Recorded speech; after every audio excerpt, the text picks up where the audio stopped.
Yo, what's up? Kung nga pala si Kuya Donsky Adventure na mukhang mag-adventure na ngayong araw na to. At kung paano, tara samahan nyo ako. Let's go, buddy!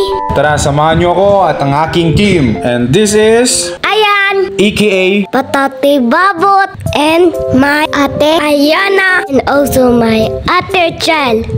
and me, Kuya Dondon, as known Kuya Donsky. And this is Kuya Donsky Adventure. At dito nagsimula ang lahat. Gumising nga pala kami ng maaga. Kaming lahat. Hindi dahil magsisimba, kundi may pupuntahang iba. Siya nga pala, dun sa pupuntahan namin, meron na ding simba. At sigurado akong isa na naman to sa pinakamagandang araw na mararanasan namin. O ayan, napakadilim pa ng paligid. Palibhasa, alas 6 ng umaga pa. So, transition begin.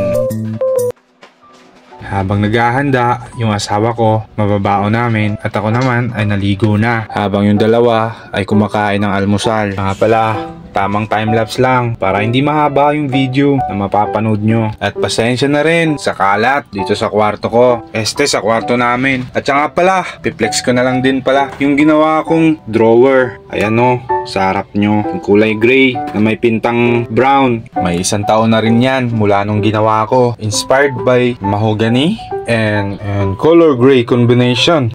Basta yun na yun. So ito lang yung outfit natin. Ganito lang ako kasimple manamit. Ayan, naka-short lang. At syempre gusto ko hindi ganong hassle pag maglakad. Hindi katulad ng nakapantalong ka, medyo sagabal. Ganyan lang talaga ako manamit. Napakasimple. Pagkatapos magdamit, hihimasin yung buhok para mas maigi tignan. O siya, bababa na tayo para makapag-almusal na rin. Habang yung dalawa dito nagbabangayan, iniisip nila kung paano sila matatapos sa pagmimedyas nang sa gayon makapagsapatos na rin. At kagaya nila, ako din, naglagay na rin ng medyas para makalis na tayo. Pero hindi tayo magsasapatos. Ayan, kung nakita nyo, naka-crocs ang master. At si Patatoy, kinuha niya na yung sapatos niya para masuot na rin. At sa pupuntahan nga pala namin, ang tawag doon ay Family Day. Wala iba silang gagawin kundi yung maglaro. Sasamahan namin sila. Sigurado akong sa ngayon hindi pa nila maintindihan yun kung ano ba talaga yung Family Day. Pero sigurado ako pag nandun na sila, malamang abutenga ang tuwa at saya nila. Umutok na ang liwanag. Dinala ko na rin dito yung mga gamit sa sasakyan. At nakaandar na rin yung sasakyan natin. Siyempre, para makaalis na rin. At ayan, kung nakikita nyo, may isa nga pala akong damit na dala. At syempre, yung jogger. At ayan, si Patatoy, nakasakay na. May ngiti pang pabaon. O siya, all goods na ba ang lahat? At konti na lang, alis na tayo. So wait lang, titignan muna natin yung mukha ni Patatoy. Face check. Okay, bye-bye daw. Dahil alis na kami. Let's go. So nga pala, bahagyang kumulimlim at umambon din. So tara, kahit na umambon, tuloy ang lakad. Ika nga nila, yung ambon na yan, blessing lang daw yan. Sa mga nagtataka kung anong lugar makikita nila dyan sa video, dito lang yan, only in Cebu. Organized by school nga pala yung event na dadaluhan namin.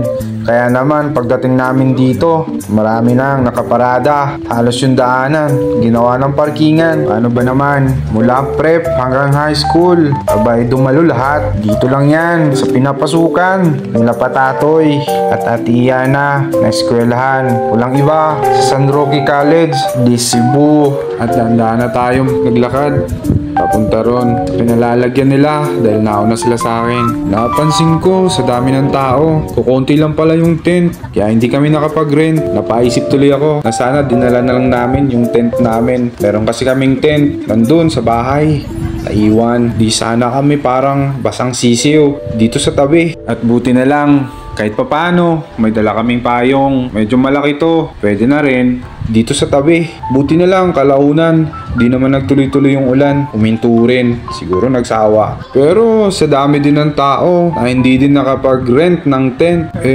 katulad sa amin, dito lang din sa gilid. Hindi namin alintana yung ulan o ambon o init pa yan. Ang importante sa bawat isa namin, lalo na dun sa mga katabi namin na dumalo. Kaya ang importante sa kanila ay makapag-bonding yung family, kaya nga tinawag na family bonding. At di nagtagal, si Patatoy nakahanap ng kalaro. Siyempre, classmate niya lang din. Nagkita sila dun. At so, ayun, barilan daw sila. Marco ang pangalan niya. Palagi siyang kalaro ni Patatoy. Pero saglit lang din sila. Kalaunan, umuwi rin. So, eto nga pala yung naging papel ko sa araw na to. Ako daw muna partner niya. Pero wag ka.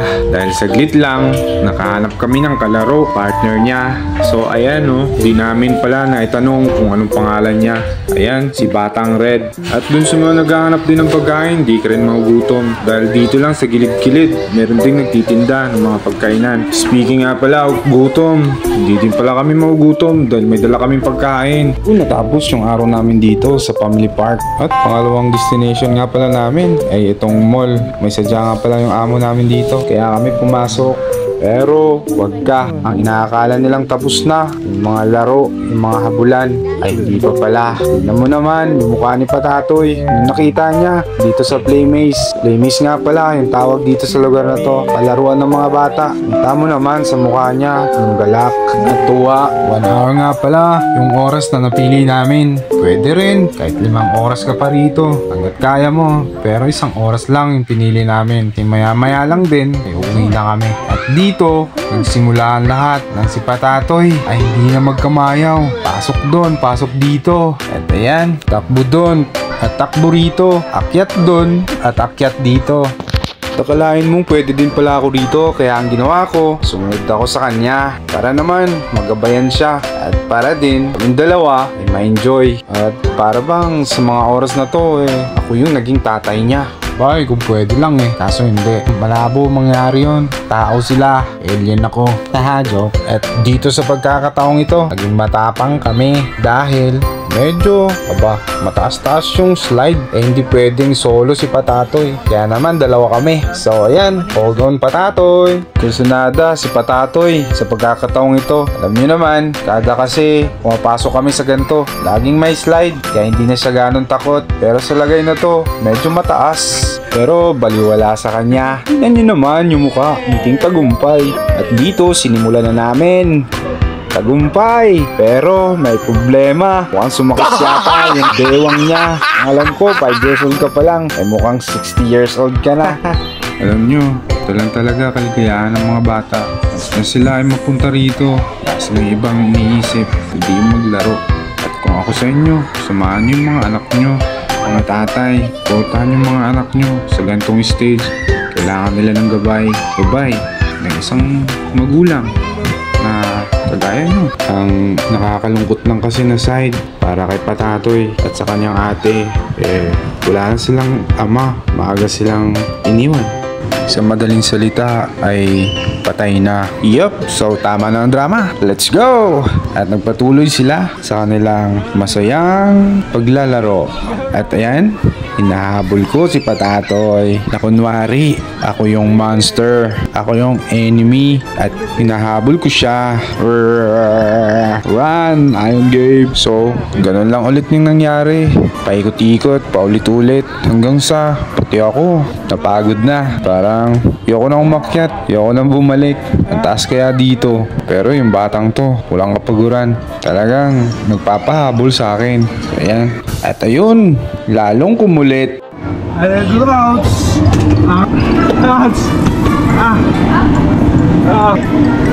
Don't leave me!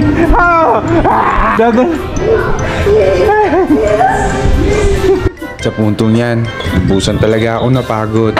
Kakahabol, nusulit na lang namin sandali.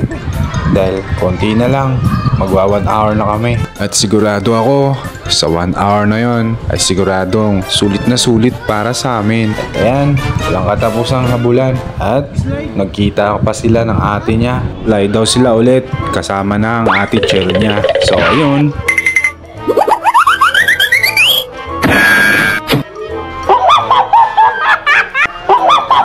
kalahin mo parang spaceship na ang bilis bumulusok. At doon natapos ang aming kasiyahan. Habang pauwi na, napadaan muna kami dito sa may mga bilihan ng damit. Ang mumura lang, nasa loob tayo ng mall pero akalain mo meron pa rin palang ganitong presyo. Lalabas na nga pala kami ng mall.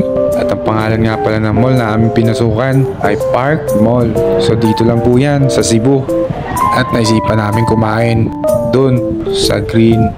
Di ko na babanggitin. Pero di kami nagkasundo. Dito na lang daw kami sa J. So tara, let's go. At matapos ng ilang minutong pag-aantay, let's eat. At wala nang pagtatalo pa dahil kids number 1 choice itong kinakain na namin. Ang sweet nga naman talaga ng amo ko. Nag-chat pa sa mahal niya kung kumain na ba siya. Bahala ka na nga. O siya, uwi na tayo. Ano ba yan? Sigurado akong may napagod sa lakad namin ngayon. At sigurado din ako pag uwi niyan, abay, tulog yan. Pero hayaan mo na, sulit naman yung lakad natin ngayon. May pa-bonding family na, may pa-play maze pa. Medyo may kalayuan din pala yung pinuntahan naming mall at yung pinuntahan naming family park. Ay, siya nga pala, bago ko makalimutan, maraming salamat nga po pala sa mga followers ko. At sa mga hindi pa, baka naman follow, like, and share po. At please, supportahan nyo na lang din po yung YouTube channel ko. At dumating na po kami ng ligtas. At maraming salamat, syempre, sa Panginoon. At sa inyo na rin. Nga pala, Kuya Donski Adventure. Paalam!